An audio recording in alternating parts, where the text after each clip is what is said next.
Mesdames et messieurs, je suis très content d'être parmi vous cet après-midi. Voyez-vous quelqu'un qui est content? Vous mentez.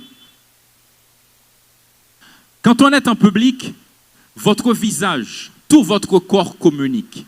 Les gens vous regardent depuis les chaussures jusqu'aux cheveux. Quand vous dites, mesdames et messieurs, je suis très content d'être parmi vous, mais il faut sourire.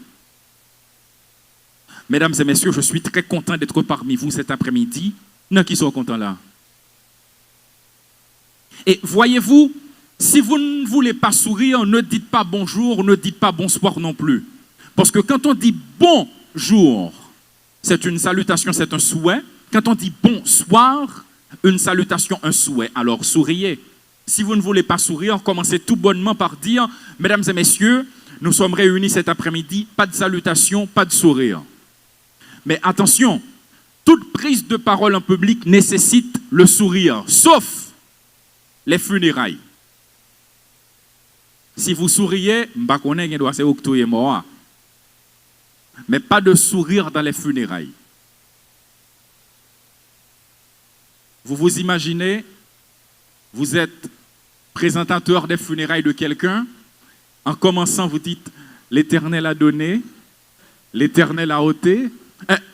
Ou ap souri pendant que famille a crié pour venir sourire dans funérailles mounio. Attention, ne souriez pas. Mais moi, quand je suis présentateur dans des funérailles, plus sérieux que moi, il n'en existe pas.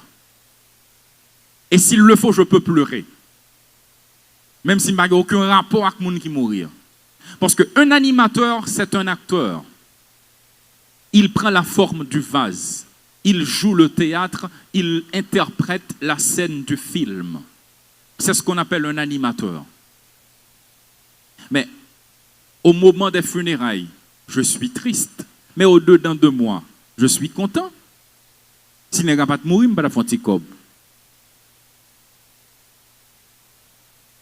Mais l'apparence doit donner quelqu'un qui partage la douleur, quelqu'un qui partage la peine, quelqu'un qui partage la tristesse. Est-ce qu'on a saisi, hein? Très bien. Tout ça, c'est pour parler des micro-expressions, des mimiques. L'expression de votre visage, ça dit exactement ce que vous voulez dire, même lorsque vous mentez. En public, le corps ne ment pas. Le visage ne ment pas, le regard ne ment pas. Rappelez-vous toujours ceci, n'oubliez jamais. Le corps ne ment pas, le visage, le regard, ces éléments ne mentent pas. Quand je regarde dans les gens, si je suis dans ma peau, ils vont rapidement faire le constat. S'il y a un problème qui me tourmente à l'intérieur, ils vont faire également le constat. Donc ne mentez pas. Si vous voulez faire un geste, il faut marier les mots avec les gestes. Publiquement, je dis, mesdames et messieurs, cet après-midi, nous avons fait un grand exploit. Mais regardez-moi comme animateur qui dit, nous avons fait un grand exploit. Ça, c'est un grand exploit? Non, c'est un petit exploit. Donc, dans ce cas, il n'y a pas de rapport entre les mots et les gestes. Si les mots n'appuient, si les gestes de préférence n'appuient pas votre discours, eh bien, les gestes trahissent votre discours. Et dans ce cas, les mots ne sont pas renforcés par les gestes. C'est le même pour un homme qui dit à une femme, chérie, je t'aime. Ou fait un an, ou dit femme, non, je t'aime, ou pas, j'aime pour ton crème à la glace pour lui. Ou fait un an, ou dit, je t'aime, 14 février, mais mon chocolat 50 gouttes. Mais mon petit branche fleur. Par exemple, si vous n'avez pas acheté une sous place Saint-Pierre, moi, j'ai une équipe fleur rose de voilà, dans toute la cour là.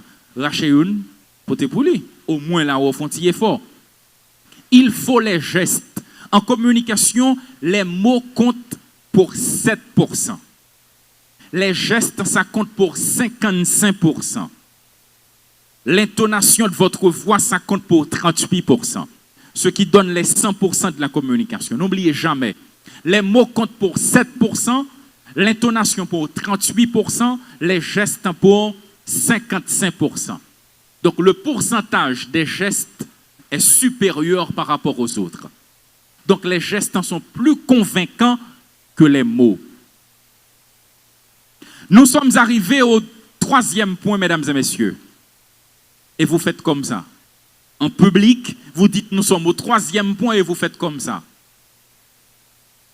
Il y a un président américain que j'apprécie beaucoup. C'est le premier président noir, Barack Obama. Quand il termine un discours, il dit toujours « Yes, we can ».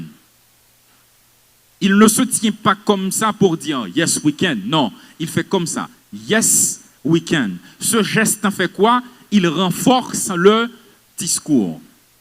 En public, les gestes sont bons, mais il faut les contrôler, il faut les maîtriser. Il faut qu'il y ait un mariage, une association, un lien entre les mots et les gestes. Dans le cas contraire, ne faites pas de gestes. Et ce qui est le plus grave quand on fait des gestes en public, c'est lorsque vous ne maîtrisez pas votre corps. Exemple, je commence une intervention. Bonsoir à toutes et à tous. Je m'appelle un tel.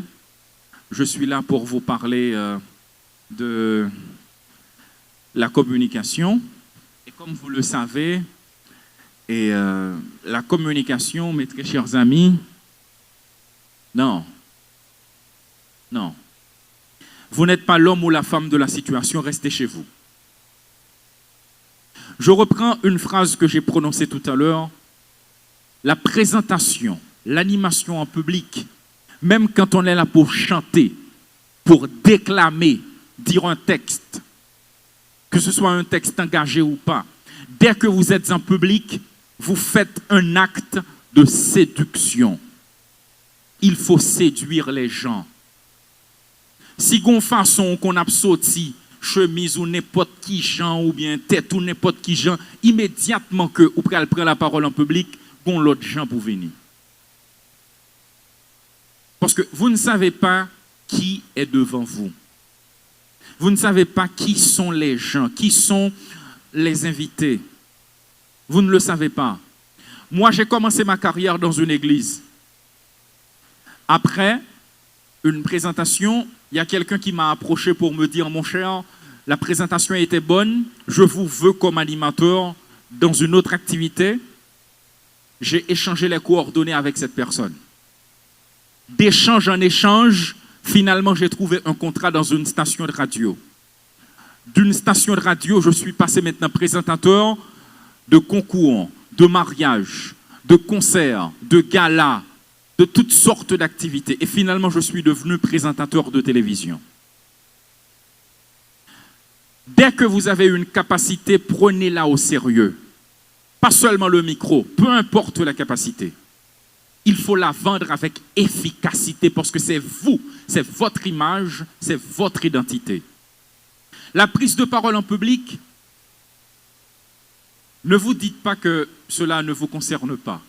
Vous aurez à prendre la parole en public. Chez vous, vos parents vous posent une question. En répondant à la question, tout le monde vous écoute, c'est une prise de parole en public. Dans votre université, dans votre école, vous allez présenter un exposé, c'est une prise de parole en public.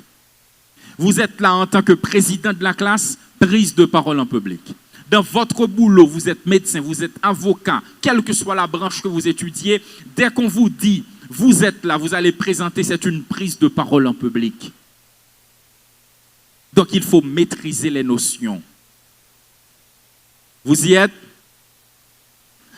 Après les gestes, il y a ce qu'on appelle en public le sourire.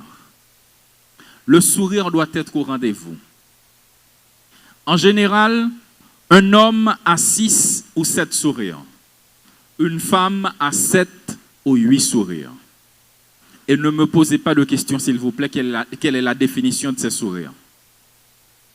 Quelque chose que je n'ai pas dit en ce qui concerne les gestes.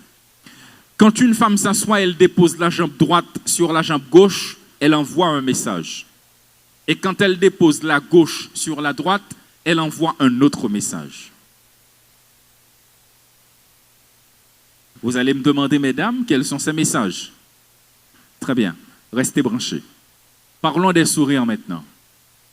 En public, il faut sourire. Donc, s'il faut sourire en public, il faut travailler son sourire. La différence entre rire et sourire. Ça, c'est quoi? Le rire. Comment on sourit?